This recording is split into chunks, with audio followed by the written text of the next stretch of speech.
Assalamualaikum warahmatullahi wabarakatuh. Baiklah anak-anakku sekalian, hari ini kita belajar pelajaran bahasa Indonesia, yaitu tentang teks fabel atau cerita fabel. Mungkin kita kata fabel ini adalah asing bagi kita, ya, karena fabel ini adalah sebenarnya fabel, cerita fabel sudah pernah kita pelajari waktu kita di SD.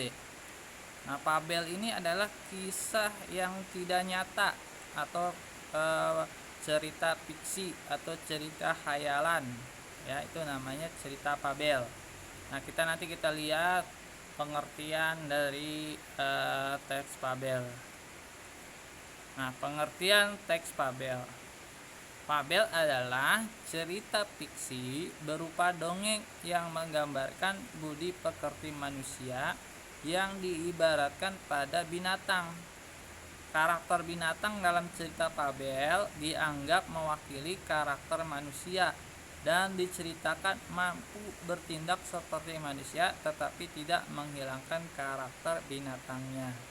Nah, cerita fabel ini contohnya apa? Cerita tentang si kancil. Mungkin udah pernah nonton film kancil. Kancil bisa berbicara, ular bisa berbicara, harimau bisa berbicara. Itu adalah contoh dari cerita fabel. Kita lanjut. Nah, tokoh fabel. Nah, tadi tokoh fabel itu adalah binatang atau hewan. Nah, tokoh fabel adalah binatang atau hewan. Fabel bertema kehidupan binatang. Biasanya berlatar di hutan, sungai, atau alam bebas yang tidak dapat diubah menjadi latar rumah atau sekolah. Nah, tadi ya udah saya sampaikan contohnya adalah cerita si kancil. Kemudian tokoh dalam fabel biasanya adalah hewan jinak dan hewan liar. Tokoh baik akan berakhir bahagia dan tokoh jahat berakhir sengsara atau mendapatkan akibat dari perbuatannya. Nah, ini ya.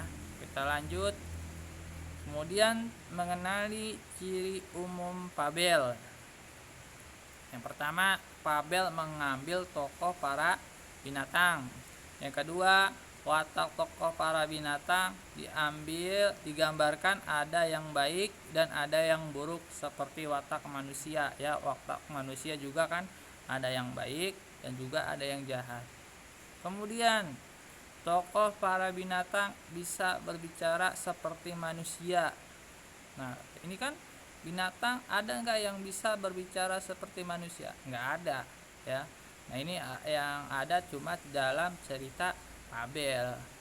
Yang keempat, cerita memiliki rangkaian peristiwa yang menunjukkan kejadian sebab akibat. Rangkaian sebab akibat diurutkan dari awal sampai akhir. Nah, fabel menggunakan latar alam, contohnya hutan, sungai, kolom, dan lain-lain.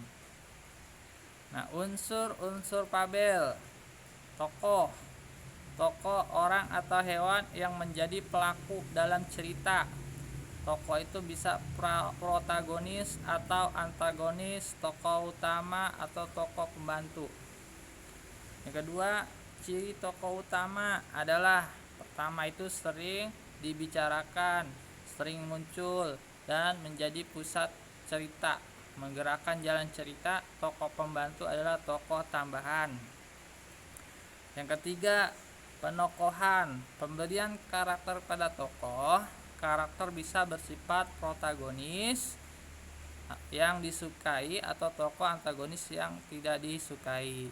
Yang keempat, watak tokoh dapat disimpulkan dari penggambaran fisik, penggambaran tindakan tokoh, dialog tokoh, monolog, atau komentar narasi penulis terhadap tokoh. Nah, masih unsur-unsur fabel. Kemudian yang kelima, setting atau latar adalah tempat dan waktu kejadian serta suasana dalam cerita. Ada 3 jenis latar, yaitu latar tempat, latar waktu, dan latar sosial. Kemudian yang ke-6, tema adalah gagasan yang mendasari cerita. Tema dapat ditemukan dari kalimat kunci yang diungkapkan tokoh atau menyimpulkan keseluruhan peristiwa sebab akibat pada cerita. Yang terakhir adalah amanat. Nah, amanat adalah pesan yang disampaikan penulis secara tidak langsung. Amanat disimpulkan dari sikap penulis terhadap permasalahan yang diangkat pada cerita. Oke, kita lanjut. Kemudian ada struktur teks fabel. Nah, struktur teks fabel itu ada 4. Yang pertama adalah orientasi. Orientasi ini adalah bagian awal dari suatu cerita yang berisi pengenalan tokoh, latar tempat, dan waktu. Yang kedua adalah komplikasi. Komplikasi konflik atau permasalahan antara satu dengan tokoh yang lain. Komplikasi menuju klimaks. Yang ketiga adalah resolusi. Resolusi bagian yang berisi masalah. Dan yang keempat adalah koda. Koda ini boleh ada, boleh tidak. Bagian terakhir fabel yang berisi perubahan yang terjadi pada tokoh dan pelajaran yang dapat dipetik dari cerita tersebut. Oke ya, sekian kita belajar pelajaran hari ini. Yang mudah-mudahan bermanfaat. Dan saya akhiri. Assalamualaikum warahmatullahi wabarakatuh.